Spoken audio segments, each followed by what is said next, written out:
Hello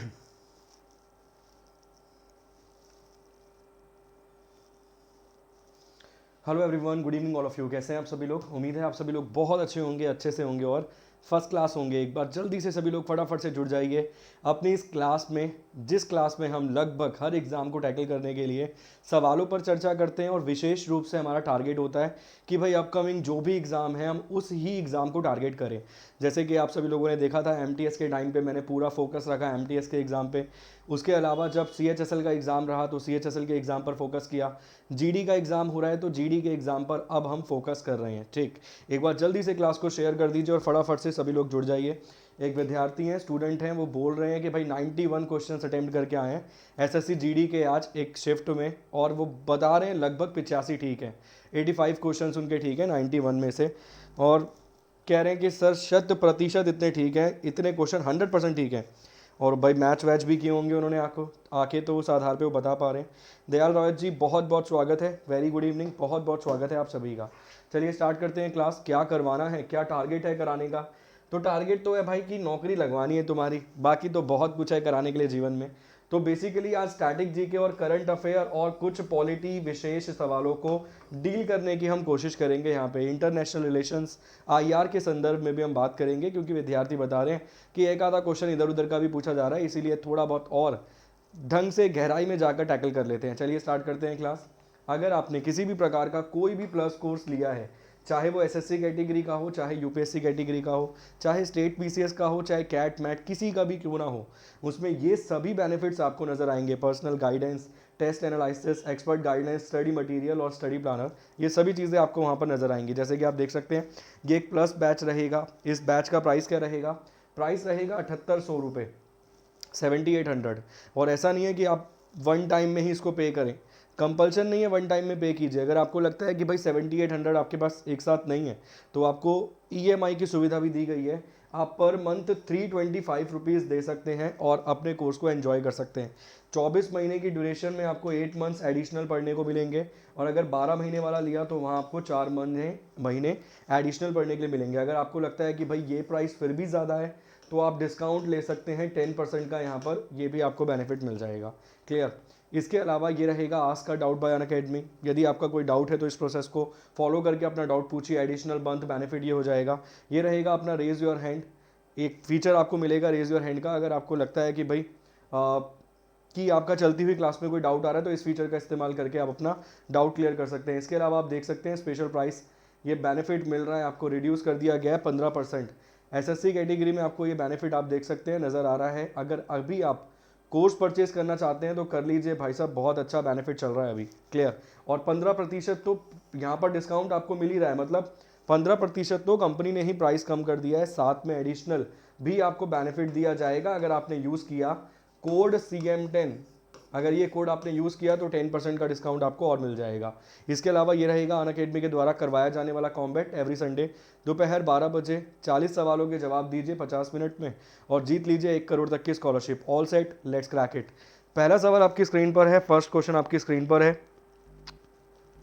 PC user जी, सुशील कुमार योगी जी, बहुत बहुत स्वागत है आपका भी क्लास में। एक बार जल्दी से क्लास को शेयर कर दीजिए। देखिए पढ़ते हैं सवाल आराम से। Which country has the host nation for G20 summit 2021? वो बोल रहा है भाई एक समिट करवाया गया। कौन सा समिट करवाया गया? G20 समिट करवाया गया। हम सभी लोग जानते हैं G20 समिट करवाया गया। भारत के प्रधानमंत्री उसमें पार्टिसिपेट करने के लिए पहुंचे। भारत के प्रधानमंत्री वहां पर पार्टिसिपेट करने के लिए भी पहुंचे भाई, ये भी हम जानते हैं। हम ये भी जानते हैं कि कहाँ पर करवाया गया। अगर नहीं जानते तो ऑप्शन है स्कॉटलैंड, इटली, रशिया और यूनाइटेड अरब एमिरेट्स। रशिया ने हाल फिलहाल में वो जो मिसाइल टेस्ट करी है, आपने देखा होगा कि अपने ही सैटेलाइट को अपनी ही मिसाइल से गिरा दिया, मतलब उसको डिस्बर्स डैब्रिस, उसको मतलब उसको कन्वर्ट कर दिया, छोटे छोटे धूल में कन्वर्ट कर दिया, उड़ा दिया। एक तरीके से आप अपनी भाषा में बोलेंगे तो ज़्यादा अच्छा बोलेंगे। ठीक, तो रशिया भी बहुत सारी चीज़ों को लेकर न्यूज़ में है। इसके अलावा G20 का जो पहला समिट था वो कहाँ करवाया गया और कब करवाया गया? स्टैटिक जीके में ये सवाल भी बन सकता है। G20 का पहला समिट कहाँ पर करवाया गया और कौन से वर्ष में करवाया गया है? दोनों ही सवाल इंपॉर्टेंट है। एक सवाल और बनेगा, इस G20 समिट की मेज़बानी इटली ने करी। सभी लोग जानते हैं सवाल का सही जवाब इटली है। ऑप्शन नंबर बी है सवाल का सही जवाब। अगर हम बात करें कि भाई 2020 वाला G20 समिट कहाँ हुआ था, तो आप जवाब दोगे सर ये हुआ था सऊदी अरेबिया में। कहाँ पर हुआ था जी? सऊदी अरेबिया में करवाया गया था G20 का समिट, मतलब 2020 वाला जो समिट था वो करवाया गया था सऊदी अरेबिया में। 21 वाला इटली में हो गया। 22 वाला कहाँ करवाया जाएगा? इंडोनेशिया में। ठीक है जी, 22 वाला कहाँ करवाया जाएगा? इंडोनेशिया में करवाया जाएगा। इसकी राजधानी क्या रहेगी? हाल फिलहाल में वो ब्रूनी आइलैंड करके इसकी राजधानी घोषित की गई थी। 23 वाला कहाँ करवाया जाएगा? भारत में। ये पॉइंट भी आप जानते होंगे। ये जितने सवाल बनते हैं सभी को नोट डाउन कर लेना, सब इंपॉर्टेंट है। पहला कब करवाया गया था? पहला करवाया गया 1999 के आसपास, 1999 के आसपास। किस शहर में? बर्लिन में। किस शहर में? तो बर्लिन में। अभी भी एक सवाल बनता है, होस्टिंग कंट्री कौन सी थी? इटली। इटली के प्रधानमंत्री का नाम क्या है? इटली के मौजूदा प्राइम मिनिस्टर का नाम क्या है? एक सवाल और बनेगा। अगर मैं बोल रहा हूँ स्टैटिक जी के करंट अफेयर और मैं इंटरनेशनल रिलेशंस IR को भी साथ साथ डील करूँगा, इसका मतलब सच में ही डील करने वाला हूँ।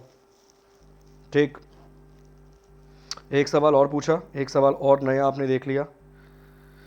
इसके भी चांसेस रहेंगे, बन सकता है एग्जाम में कि भाई इटली के मौजूदा प्रधानमंत्री, मान लीजिए कुछ भी नहीं पूछा, आप इतनी सारी राम कहानी, मतलब इतना कुछ हम पढ़कर गए थे और लास्ट में उसने कुछ नहीं पूछा, उसने एक बेसिक सा सवाल पूछ लिया कि हाल फिलहाल में 2021 में समिट करवाया गया G20 का, जिस कंट्री में करवाया गया उस कंट्री का नाम है इटली।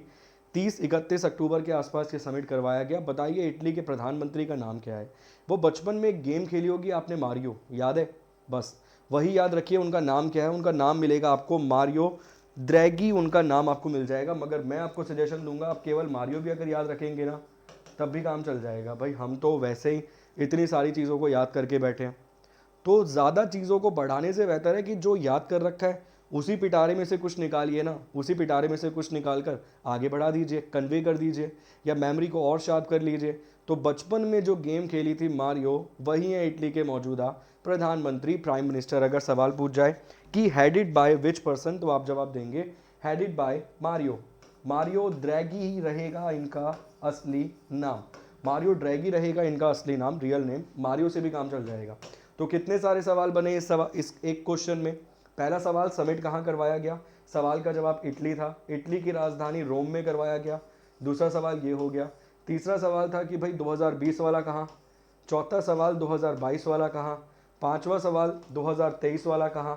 कहाँ पर? 2023 वाला भारत में, 2024 वाला ब्राज़ील में। ठीक, ये वाला सवाल क्लियर हो गया। पहला कहाँ करवाया गया था सर? पहला समिट करवाया गया 1999 में। कहाँ करवाया गया था? बर्लिन में करवाया गया था। तो कितने सवाल बन गए? लगभग 7-8 सवाल बन गए। G20 में कितनी कंट्रीज मिल जाएंगी? नंबर ऑफ कंट्रीज आपको मिल जाएंगी 19।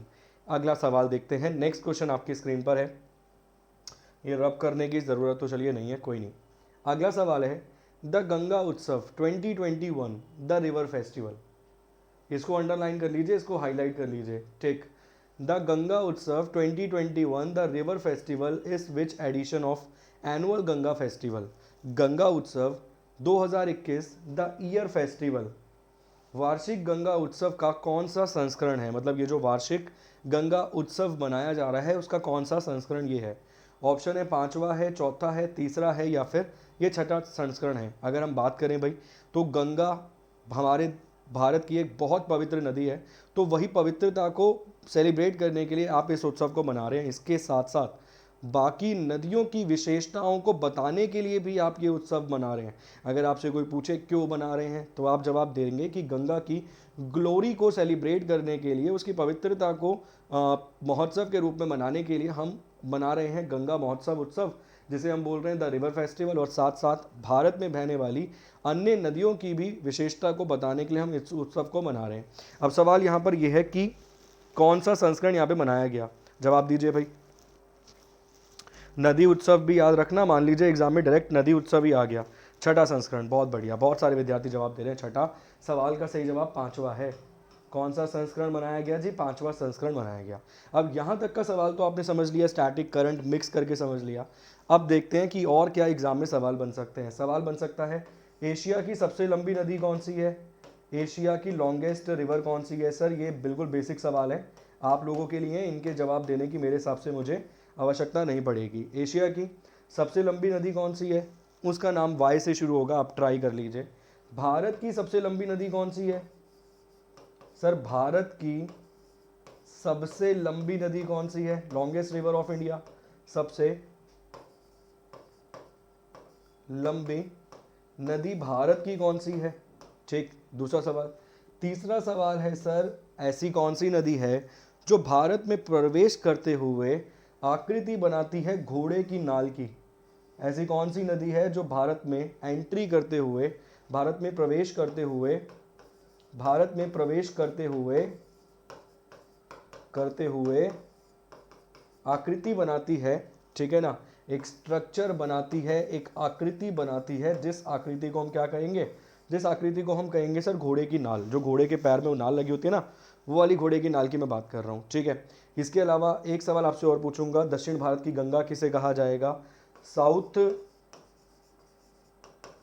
Indian Ganga which river. चलिए, ये कुछ सवाल आपके लिए और हैं, इन सवालों के जवाब देने की कोशिश कीजिए। पूरा रिवर का कॉन्सेप्ट यहाँ पे बहुत सारी चीज़ों का आपका क्लियर हो जाएगा। बेसिक सवाल है सर। चलिए, नॉलेज इंपॉर्टेंट जी, बहुत बहुत स्वागत है सर क्लास में आपका। चलिए, एक तो हो जाएगा यांगतेज, 6600 किलोमीटर के आसपास एक नदी आपको मिल जाएगी जिस नदी का नाम रहेगा यांगतेज। एक सवाल का जवाब तो ये हो जाएगा। एक सवाल का जवाब हो जाएगा साहब गंगा। गंगा की जो लंबाई है वो 25-25 आपको मिल जाएगी, 25-25 किलोमीटर। कई किताबों में आजकल 26-26 भी दिखा देते हैं। ब्रह्मपुत्र की आपको लगभग 28-29 के आसपास मिलेगी, ठीक। इंडस की भी लगभग। अगर बात करें प्रवेश करते हुए भारत में स्ट्रक्चर बनाती है घोड़े की नाल का, तो ये सवाल का जवाब रहेगा ब्रह्मपुत्रा। ब्रह्मपुत्रा नदी यहाँ पर रहेगा इस सवाल का सही जवाब। बाकी जितनी आपको नदी मिलेंगी ना, रिवर मिलेंगी, वो फेमिनिस्ट मिलेंगी, ठीक है ना, मगर ब्रह्मपुत्रा नदी जो मिलेगी वो मिलेगी आपको मस्कुलर। ये भी याद रखना, कहीं ना कहीं ये सवाल भी इंपॉर्टेंट है। उम्मीद करूंगा ये सभी सवाल आपको समझ आ गए होंगे। केवल दक्षिण भारत की गंगा किसे बोला जाता है ये बता दीजिए, बाकी सभी मैंने बता दिया, शायद वो भी बता रहे हैं आप लोग, गोदावरी। बहुत बढ़िया। इसके अलावा वर्ल्ड में कौन सी सबसे लंबी रहेगी, वर्ल्ड में सबसे छोटी कौन सी रहेगी, इक्वेटर को 2 बार कौन सी नदी क्रॉस करेगी? सर ये सभी सवाल करने होते हैं, ये सभी पढ़ के जाना, रिपीटेड बेसिस पर एग्जाम में पूछे जाते हैं। नोट डाउन कर लेना इन क्वेश्चंस को। अगला सवाल, next question, the Indian navy frigate Tushil has recently been launch in which country? Sir सबसे पहले सवाल तो यही आता है कि भाई ये फ्रीगेट क्या है? सर वॉरशिप है। क्या है? वॉरशिप है। तो फ्रीगेट जहां पर लिखा हुआ है ना, वहां पर आप लिख लेना वॉरशिप है। देखिए सवाल बनाने के तरीके क्या होते हैं, मान लीजिए आपसे एग्जाम में यही पूछ लिया गया, the Indian navy freight what is, मतलब ये क्या है, फ्रीगेट क्या है, तो आप जवाब देंगे एक वॉरशिप है। पहला पॉइंट क्लियर हो गया। दूसरा सवाल ये पूछ सकता है कि संस्कृत भाषा का शब्द है तुशील, ये जो शब्द है संस्कृत भाषा से लिया हुआ शब्द है, इस शब्द का अर्थ क्या है? इस शब्द का अर्थ क्या है? कौन सी भाषा से लिया हुआ शब्द है? तो संस्कृत भाषा से लिया हुआ शब्द है तुशील। इसका अर्थ क्या है? 2 सवाल तो क्वेश्चन में मिल गए। आगे है, has recently launch in which country? भारतीय नौसेना के युद्ध पोर्ट तुशील को हाल ही में किस देश में लॉन्च किया गया है? संयुक्त राज्य अमेरिका, इजराइल, रूस या जापान? इसके अलावा वो देख लिया होगा आपने, भारत को जो इनवाइट किया गया है सिडनी कॉन्फ्रेंस में, शायद थोड़ा नाम स्किप कुछ कर रहा हूँ, उसके लिए जापान, इंडिया और ऑस्ट्रेलिया। ये बिल्कुल अभी रिसेंट की न्यूज़ है, मतलब आज ही की न्यूज़ है, आप मान सकते हैं। चलिए दीजिए भाई सवाल का सही जवाब क्या रहेगा? सवाल का सही जवाब, नेक्स्ट क्वेश्चन आपकी स्क्रीन पर आ गया। चलिए जी, क्या रहेगा सवाल का सही जवाब? ऑप्शन ए, ऑप्शन बी, सी या फिर डी? कुलदीप जी बहुत बहुत स्वागत है क्लास में। नेक्स्ट क्वेश्चन आपकी स्क्रीन पर है, अगला सवाल आपकी स्क्रीन पर है। कंट्री पूछ रहा है। अभी आप लोगों ने सुना होगा शायद न्यूज़ में क्वेश्चन चल रहा है कि भारत ने रिसीव किया है S-400, मतलब S-400 का बैच भारत ने रिसीव किया है, ये आपने सुना होगा। तो भाई भारत ने S-400 कहाँ से लिया है? क्या है S-400? कितनी मार्क क्षमता है S-400 की? क्या बेनिफिट होंगे भारत को S-400 से? चाइना क्यों डरा हुआ है? क्या है भारत की विदेश नीति? कैसे अमेरिका ने मना किया है S-400 की खरीद के लिए, मगर भारत ने फिर भी सभी चीज़ों को दरकिनार करते हुए 2018-19 के आसपास डील कर ली थी, ठीक है ना। 56,000 करोड़ के आसपास की डील थी जितना मुझे याद है। तो भाई S-400 क्या है? S-400 sir anti defence system है। एंटी डिफेंस सिस्टम क्या होता है? तो एंटी डिफेंस सिस्टम ये होता है, मान लीजिए कल की परिस्थिति में हमारी चाइना या पाकिस्तान से युद्ध हो गया, ठीक है। अब युद्ध होगा तो सर मिसाइल भी मारी जाएंगी। अब मान लीजिए कि पाकिस्तान या चाइना ने हमारी तरफ एक मिसाइल छोड़ी, ठीक है। अब हम चाहते हैं कि वो मिसाइल हमारे क्षेत्र में कहीं भी ना गिरे, और हमारे पास है एंटी डिफेंस सिस्टम। कौन सा? S-400, जो दुनिया का सबसे एडवांस एंटी डिफेंस सिस्टम है, ठीक है।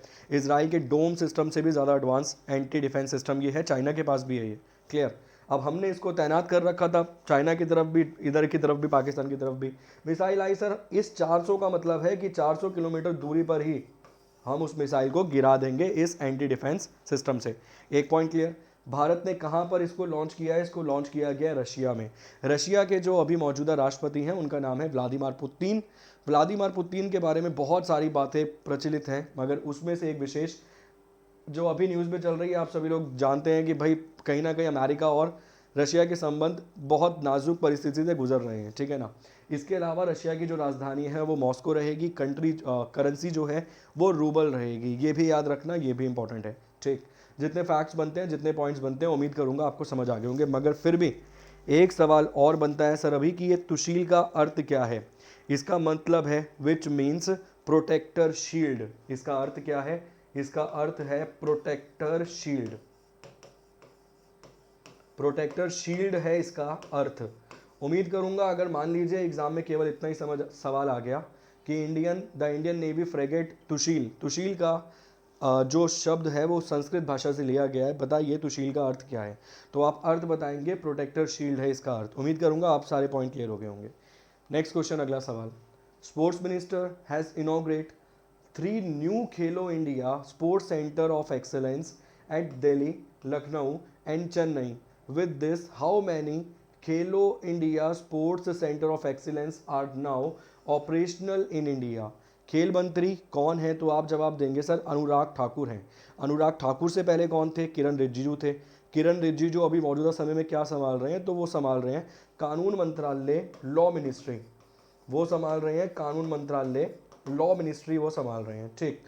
तो भाई खेल मंत्री ने दिल्ली, लखनऊ और चेन्नई में 3 नए खेलो India sports centre of excellence का उद्घाटन किया है। इसके साथ भारत में अब कितने खेलो India sports centre of excellence चालू हैं? 21, 27, 18 या 32? सवाल ये भी आ सकता है कि हाल फिलहाल में 3 जगहों पर इनॉग्रेट किया गया है, चालू किया गया है, बताइए कौन सी जगह नहीं है? तो जगह आपको नहीं पता होने के लिए ये पता होना चाहिए कि कौन सी जगह है। तो कौन कौन सी जगह है? दिल्ली में इनॉग्रेट किया गया है, लखनऊ में किया गया है और चेन्नई में किया गया है। और चेन्नई आपको पता ही है कि बारिश को लेकर कितनी ज़्यादा न्यूज़ में है ऑलरेडी। तमिलनाडु, क्लियर। तमिलनाडु में आपको मिल जाएंगे एम.के. स्टालिन बैठे हुए। चलिए सवाल आपकी स्क्रीन पर है, जवाब देने की कोशिश कीजिए। क्लास को एक बार शेयर कीजिए फटाफट से, क्लास को एक बार जल्दी से, और क्लास को एक बार फटाफट से लाइक भी कर दीजिए। अरे भाई मुझे लगभग 102 बुखार है, और 102 बुखार में तुम्हारे सामने खड़े होकर पढ़ा रहा हूँ। ये देख रहे हो, जैकेट पहन रखी है, इनर पहन रखी है, टी शर्ट पहन रखी है, उसके बाद अकेडमी की, उसके बाद समझ रहे हो, उसके बाद भी यार केवल इसलिए कि भाई तुम्हारा एग्ज़ाम है। और ऐसा नहीं है केवल तुम्हें पढ़ाना है सर, तुम्हें पढ़ाने के बाद अभी खुद बैठेंगे पढ़ने के लिए। चलिए क्या रहेगा सवाल का सही जवाब? जवाब देने की कोशिश कीजिए।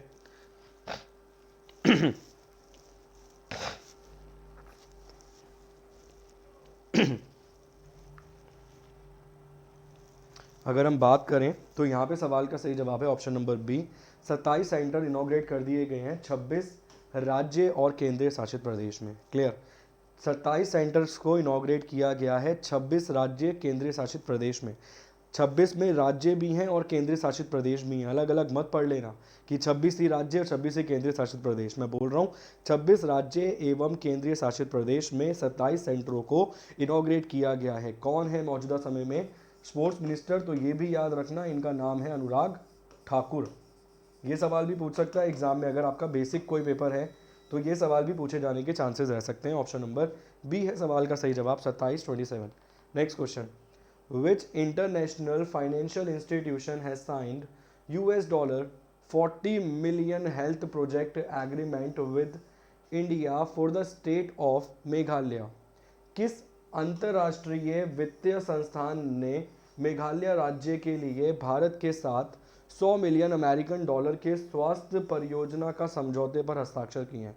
बताइए भाई, मेघालय के लिए which international institution has sign $40 million health project agreement with India for the state of Meghalaya? मतलब मेघालय में स्वास्थ्य सेवाओं को बेहतर करने के लिए $40 मिलियन के लिए किसने एग्रीमेंट किया है? सवाल यहाँ पर ये है। ऑप्शन है यूएनडीपी, इसके अलावा Asian development bank, world bank या फिर AIIB, एशियन इंफ्रास्ट्रक्चर बैंक की बात वो कर रहा है, जिसका हेडक्वार्टर आपको मिल जाएगा बीजिंग के चाइना में। चलिए जवाब दीजिए, क्या रहेगा सवाल का सही जवाब। एक सवाल आपसे और पूछना चाहूँगा, भारत के संविधान की अनुसूची 6 आपको याद होगी मेरे ख्याल से। भारत के संविधान की अनुसूची 6 आपको याद होगी, मेरे हिसाब से आपको याद होगी। भारत के संविधान की अनुसूची 6 के बारे में कहाँ लिखा हुआ मिलेगा? आर्टिकल 244 में भी लिखा हुआ उसके बारे में मिल जाएगा, ये बात भी याद रखना। ठीक, क्या क्या लिखा हुआ है वहाँ पे? AMTM के बारे में वहाँ पर लिखा हुआ है। AMTM क्या है? अभी केवल शेड्यूल बता रहा हूँ आपको। अनुसूची, छठी अनुसूची AMTM, असम, मेघालय, त्रिपुरा, मिजोरम। क्लियर? इसमें से एक राज्य यहाँ पर लिखा हुआ है, राज्य का नाम क्या है? मेघालय। इसमें से एक राज्य का नाम यहाँ पे लिखा हुआ है मेघालय। तो मेघालय में ट्राइबल्स को कुछ विशेषाधिकार दिए गए हैं। अब सवाल यहाँ पर ये है सर, कुल मिलाकर 4 राज्य हैं अनुसूची 6 में, और इन 6 अनुसूची, छठी अनुसूची में 4 राज्यों में 10 आपको जगहें मिल जाएंगी। 10 जगहें हैं यहाँ पे, 10 प्लेसेस आपको मिल जाएंगे जहाँ पर ट्राइबल्स को विशेषाधिकार दिए गए हैं। ठीक है, ये पॉइंट हो जाएगा। मेघालय में 3 ऐसे जगहें आपको मिल जाएंगी जहाँ पे आपको ऑटोनॉमस काउंसिल मिल जाएगा। अब ऑटोनॉमस काउंसिल क्या होता है उसको आपको पॉलिटी में पढ़ाऊंगा विस्तार से। केवल सवाल मेरा यहाँ पर है ये कि मेघालय में वो कौन से 3 ऑटोनॉमस काउंसिल रहेंगे, उनके नाम क्या है? जल्दी बताइए। मैंने अगर बोला कि पॉलिटी को भी कहीं ना कहीं कनेक्ट करके बताऊंगा तो बताऊंगा। चलिए जी, जवाब देने की कोशिश कीजिए फटाफट से, क्या रहेगा सवाल का सही जवाब? Option number A, option number B, option number C या फिर ऑप्शन नंबर D? चलिए जल्दी से जवाब देने की कोशिश कीजिए। सवाल का सही जवाब मैं दे देता हूँ। इस सवाल का सही जवाब वर्ल्ड बैंक है। एक बार आप ट्राई कर लीजिए, नहीं बता पाएंगे तो फिर मैं बताऊंगा। सवाल समझ आ गया, जवाब समझ आ गया। वर्ल्ड बैंक, जगह कौन सी है? मेघालय। मेघालय ट्राइबल एरिया है, तो वहाँ के ट्राइबल एरिया को बेनिफिशियल मतलब अनुसूची 6 में रखा गया है, विशेषाधिकार जहाँ पे प्रदान है जनजातीय क्षेत्र को। ठीक है, और जनजातीय क्षेत्र यहाँ पर 3 मिल जाएंगे। कुल मिलाकर यहाँ पर कितने मिल जाएंगे? 10। इसके अलावा आर्टिकल 244 में 2 और मिल जाएंगे, आर्टिकल 371 में 2 और मिल जाएंगे आपको। ठीक है ना, उन 2 में से तो एक यहीं का मिल जाएगा, मिजोरम, मगर उसके लिए आर्टिकल में भी लिखा गया है। ठीक है, आर्टिकल नंबर 371A में आपको मिल जाएगा नागालैंड के बारे में, आर्टिकल नंबर 371F में आपको मिल जाएगा अपना मिजोरम के बारे में। क्लियर? मिजोरम के बारे में 2 जगह आपको लिखा हुआ मिलेगा, एक तो शेड्यूल में भी लिखा हुआ मिलेगा, एक आर्टिकल में भी आपको लिखा हुआ मिलेगा। वो अलग बात है, वो अलग टॉपिक है, पूरा का पूरा बहुत लंबा चौड़ा अच्छा खासा टॉपिक है। क्लियर? एक चीज़ आपसे और पूछना चाहूँगा, जब बात निकली है तो दूर तक जाएगी, आप सभी लोग समझते हैं। एक सवाल आपसे और पूछना चाहूँगा कि नए राज्य के निर्माण के लिए संविधान संशोधन करवाने की आवश्यकता नहीं होती। सही बात है, नए राज्य के गठन के लिए भारत में संविधान संशोधन करवाने की आवश्यकता नहीं होती, तो नागालैंड को बनाने के लिए, क्रिएट करने के लिए संविधान संशोधन क्यों करवाया गया? इसका जवाब दे दीजिए एक बार, थोड़ा पढ़ाने की कोशिश कर रहा हूँ। गारो खासी जयंती, बहुत बढ़िया। ठीक है ना, गारो खासी जयंती, ऐसे 10 आपको मिल जाएंगे, 3 आपने बता दिए मुझे मेघालय वाले। क्लियर?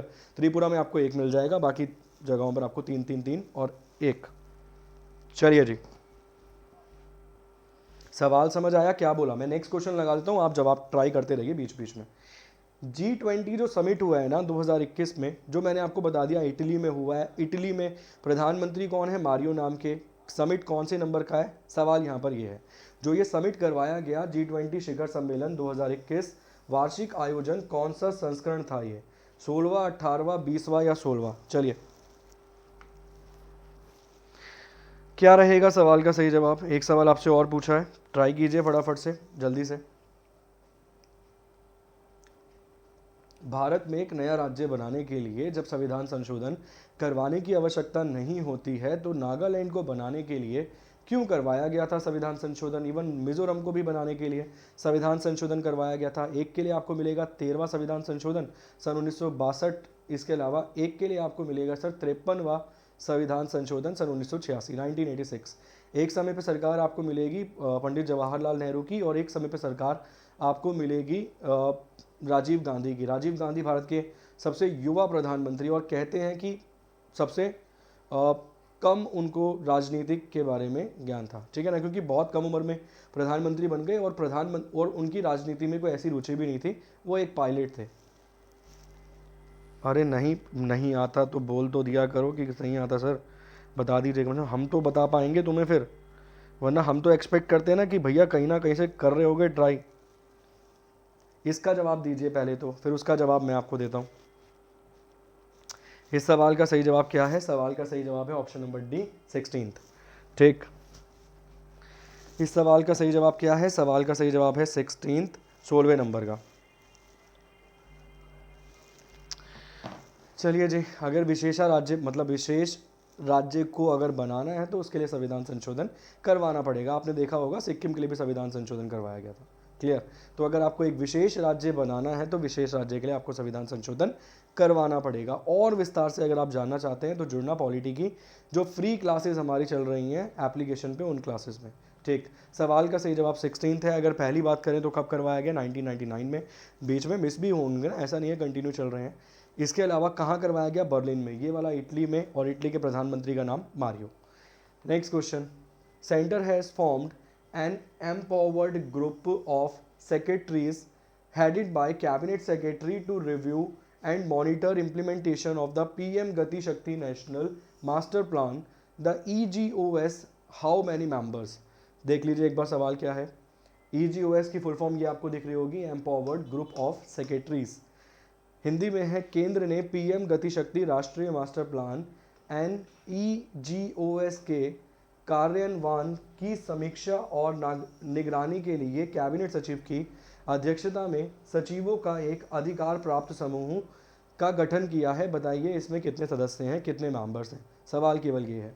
ऑप्शन है 20, 12, 15 या फिर 17। क्या रहेगा सवाल का सही जवाब?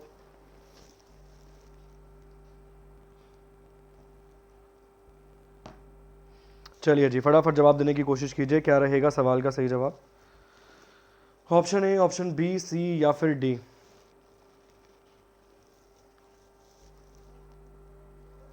जी कुलदीप जी, बहुत बहुत स्वागत है आपका। कितने मेंबर्स हैं इसमें? कैबिनेट मेंबर्स की, कैबिनेट सेक्रेटरी बोल रहा है यहाँ पे वो। ये कैबिनेट शब्द भारत के संविधान में कब जोड़ा गया था, इसके बारे में मैंने कई बार आपको बता ही रखा है कि कैबिनेट जो शब्द है वो भारत के संविधान में, भारत के एक बहुत ही महत्वपूर्ण संविधान संशोधन के माध्यम से की जोड़ा गया था। वो संविधान संशोधन था 44वां संविधान संशोधन। 44वें संविधान संशोधन के माध्यम से 44th amendment of Indian constitution के माध्यम से 44th amendment of Indian constitution के माध्यम से भारत में जोड़ा गया था, भारत के संविधान में जोड़ा गया था एक शब्द, जिस शब्द को हम कहते हैं कैबिनेट। और ये शब्द आपको कहाँ लिखा हुआ मिलेगा सर? ये शब्द आपको लिखा हुआ मिलेगा आर्टिकल नंबर 352 में। सवाल का सही जवाब है option number A, 20, 20। Next question, अगला सवाल, which word has been chosen as the word of the year 2021 by Oxford English dictionary? Oxford English dictionary द्वारा किस शब्द को वर्ष 2021 का शब्द चुना गया है? None of the above, jab, immunity या वैक्स? चलिए क्या है इस सवाल का सही जवाब? ऑप्शन ए, बी, सी या फिर डी?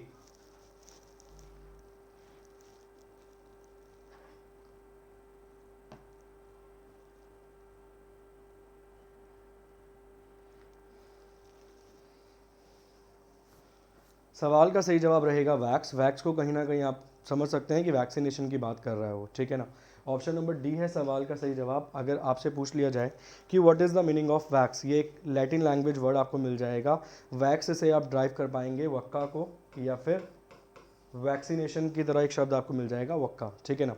तो लैटिन लैंग्वेज शब्द मिल जाएगा वैक्स, ड्राइव फ्रॉम। वैक्स को जो ड्राइव किया गया है, इस वैक्स को जो ड्राइव किया गया है वो वक्का से ड्राइव किया गया है। और वक्का एक लैटिन लैंग्वेज का वर्ड है, लैटिन लैंग्वेज का शब्द है, जिसका अर्थ क्या होता है? Which means cow. इसका अर्थ क्या होता है? इसका अर्थ होता है काउ। सवाल का सही जवाब ऑप्शन नंबर डी है। इंपॉर्टेंट क्वेश्चन है, पूरे चांसेस बनेंगे एग्जाम में पूछे जाने के, ध्यान रखिएगा। Next question, which day celebrated as international day to end impunity for crimes annually? किस दिन को प्रतिवर्ष अपराधों के लिए दंड से मुक्ति के लिए अंतर्राष्ट्रीय दिवस के रूप में मनाया जाता है? 1 नवंबर, 2 नवंबर, नवंबर का पहला सोमवार या फिर D option, first Tuesday of November? चलिए दीजिए सवाल का सही जवाब। एक रैंडमली आपसे एक क्वेश्चन और पूछना चाहूँगा। इंटरनेशनल डे ऑफ क्राइम की वो बात कर रहा है। आप सभी लोग जानते हैं भाई क्राइम के बहुत सारे प्रोस्पेक्टिव होते हैं, बहुत प्रकार के विशेष प्रकार के क्राइम्स आपको मिल जाएंगे जो लोग जिन अपराधों को करते हैं, ठीक है ना। अगर हम बात करें आईपीसी के बारे में या सीआरपीसी के बारे में, अगर हम बात करें आईपीसी के बारे में या सीआरपीसी के बारे में, तो इनकी जो स्टैब्लिशमेंट है उनका श्रेय किसे दिया जाता है? आईपीसी लागू कराने का श्रेय किसे दिया जाता है और सीआरपीसी लागू कराने का श्रेय किसे दिया जाता है? सवाल ये है, ध्यान से सुन लेना। इंडियन पैनल कोड की बात कर रहा है और क्रिमिनल पैनल कोड की वो बात कर रहा है, कोड बोल रहा हूँ, ठीक। तो इनका जो श्रेय है वो किसे दिया जाता है? Credit goes to which person और विच पर्सनैलिटी, और भारत के संदर्भ में मैं बात कर रहा हूँ यहाँ पे केवल और केवल, क्लियर। इसके अलावा ओरिजिनल ज्यूरिसडिक्शन के बारे में भारत के संविधान में कहाँ लिखा हुआ है? ओरिजिनल ज्यूरिसडिक्शन के बारे में भारत में कहाँ लिखा हुआ है? एपलेट ज्यूरिसडिक्शन के बारे में भारत में कहाँ लिखा हुआ है? एपलेट ज्यूरिसडिक्शन के बारे में भारत में के संविधान में कहाँ पर लिखा हुआ है? इसके अलावा कंसल्टेटिव ज्यूरिसडिक्शन, जिसे हम बोल देते हैं सलाह क्षेत्र अधिकार, हिंदी में लिख देता हूँ यहाँ पर, सलाह क्षेत्र अधिकार की वो बात कर रहा है, ठीक है ना। कंसल्टेटिव ज्यूरिसडिक्शन की मैं बात कर रहा हूँ, या फिर वो आप बोल सकते हैं एडवाइस लेने की बात कर रहा हूँ, ठीक। जवाब देने की कोशिश कीजिए। पहले तो इस सवाल का जवाब दीजिए जो आपकी स्क्रीन पर लिखा हुआ है कि भाई क्राइम प्रतिवर्ष अपराधों के लिए दंड से मुक्ति के लिए अंतर्राष्ट्रीय दिवस में के रूप में कब मनाया जाता है? सवाल का सही जवाब है सालाना 2 नवंबर को। एक सवाल तो ये हो गया। आप सभी लोग जानते होंगे आईपीसी 1860 आपको मिल जाएगा, 1860s आपको मिल जाएगा, जिसमें संशोधन किया गया था 1973 के आसपास, क्लियर। सीआरपीसी आपको मिल जाएगा 1861, 1861। कौन थे उस समय भारत में जब ये लागू हुआ था? तो आप सभी लोग जानते होंगे, लॉर्ड कैनिंग आपको यहाँ पर बैठे हुए मिलेंगे, मगर लॉर्ड कैनिंग ने तो यहाँ पे सिफारिश करी नहीं होगी। ऐसा तो था नहीं ना कि लॉर्ड कैनिंग ने सिफारिश कर दी होगी डायरेक्ट उठा के कि भाई लॉर्ड कैनिंग बोल रहे हैं कि स्थापना या स्टैब्लिशमेंट करा दीजिए। जो भी भारत के मामले रहेंगे, अगर हम बात करें सिविल मैटर्स, क्रिमिनल मैटर्स की, तो क्रिमिनल मैटर्स में बेसिकली अगर हम बात कर रहे हैं बहुत सारे क्राइम्स की, तो क्रिमिनल मैटर्स में यूज़ किया जाएगा सीआरपीसी, आईपीसी, ये बात हो गई। अब कब हुई? 1860-61, मैंने आपको ईयर बता दिया। किसको श्रेय दिया जाता है? सवाल यहाँ पर ये है। वायसराय कौन थे? Lord Canning.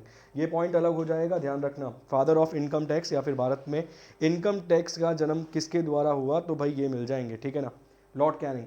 इस सवाल का जवाब क्या रहेगा? ओरिजिनल ज्यूरिसडिक्शन के बारे में भारत के संविधान के आर्टिकल नंबर 131 में आपको मिल जाएगा। इसके अलावा भारत के संविधान के आर्टिकल नंबर 132 से अपील ज्यूरिसडिक्शन के बारे में आपको मिल जाएगा, ठीक। ओरिजिनल ज्यूरिसडिक्शन में वो सभी चीज़ें आ जाएंगी जो डायरेक्ट सुप्रीम कोर्ट में चैलेंज हो सकती हैं, वो सभी चीज़ें आ जाएंगी जो सीधा सुप्रीम कोर्ट में चैलेंज हो सकती हैं, ठीक। इसके अलावा अपील ज्यूरिसडिक्शन में जो अपील कर करके ऊपर पहुँचे हैं वो वाली अपील आ जाएगी, ठीक। इसके अलावा सलाह क्षेत्र अधिकार के बारे में आर्टिकल नंबर 143 में आपको लिखा हुआ मिल जाएगा। सीआरपीसी, आईपीसी का जनक मुझे बता दीजिए भारत में किसे बोला जाता है? बहुत सारी चीज़ें तुम्हें करवानी है, बहुत सारी चीज़ें तुम्हें थ्योरी के रूप में ही समझ आएंगी। एक पॉइंट छोड़ दिया, बाकी सभी आपको समझा दिए। Next question, which country has named its native long tailed bat as the bird of the year 2021? किस देश ने अपने मूल लंबे पूंछ वाले वर्ष वाले बैट को या पक्षी को के रूप में नामित किया है? मतलब साल को पक्षी के रूप में नामित किया है। सवाल यहाँ पर यह है, लॉन्ग टेल बैट को as a bird of the year घोषित किया उसने, किस कंट्री ने? ऑप्शन है स्वीडन, आयरलैंड, ऑस्ट्रेलिया या न्यूजीलैंड। क्या रहेगा सवाल का सही जवाब? ऑप्शन ए, बी, सी या फिर डी? सवाल का सही जवाब रहेगा न्यूजीलैंड, ऑप्शन नंबर डी है इस सवाल का सही जवाब। और थोड़ी क्लास आज जल्दी छोड़ रहा हूँ यार, मुझे सीरियसली ही फीवर है, ठीक है ना, तो बिल्कुल भी मतलब बोला नहीं जा रहा है, मेरे गले में थोड़ा सा दर्द हो रहा है इसीलिए। तो मैंने 10 क्वेश्चंस आपको करवाया, मगर थ्योरी जितनी मैक्सिमम समझा सकता हूँ वो आपको समझा दी है, ठीक है। बाकी रिवीजन कर लेना अच्छे से। अगर आपको लगता है कि कोई आपको ऐसा असंवेदनशील कंटेंट पढ़ा रहा है जो वैलिड नहीं है तो आप उसे रिपोर्ट कर सकते हैं। इसके अलावा क्लास अगर अच्छी लगी है तो भाई लाइक शेयर कर देना, सबसे पहले चैनल को सब्सक्राइब कर लेना, बेल आइकन को दबा देना। पीडीएफ मैं आपको शेयर कर दूंगा टेलीग्राम चैनल पे। बहुत बहुत शुक्रिया, धन्यवाद आने के लिए और लास्ट तक बड़े रहने के लिए।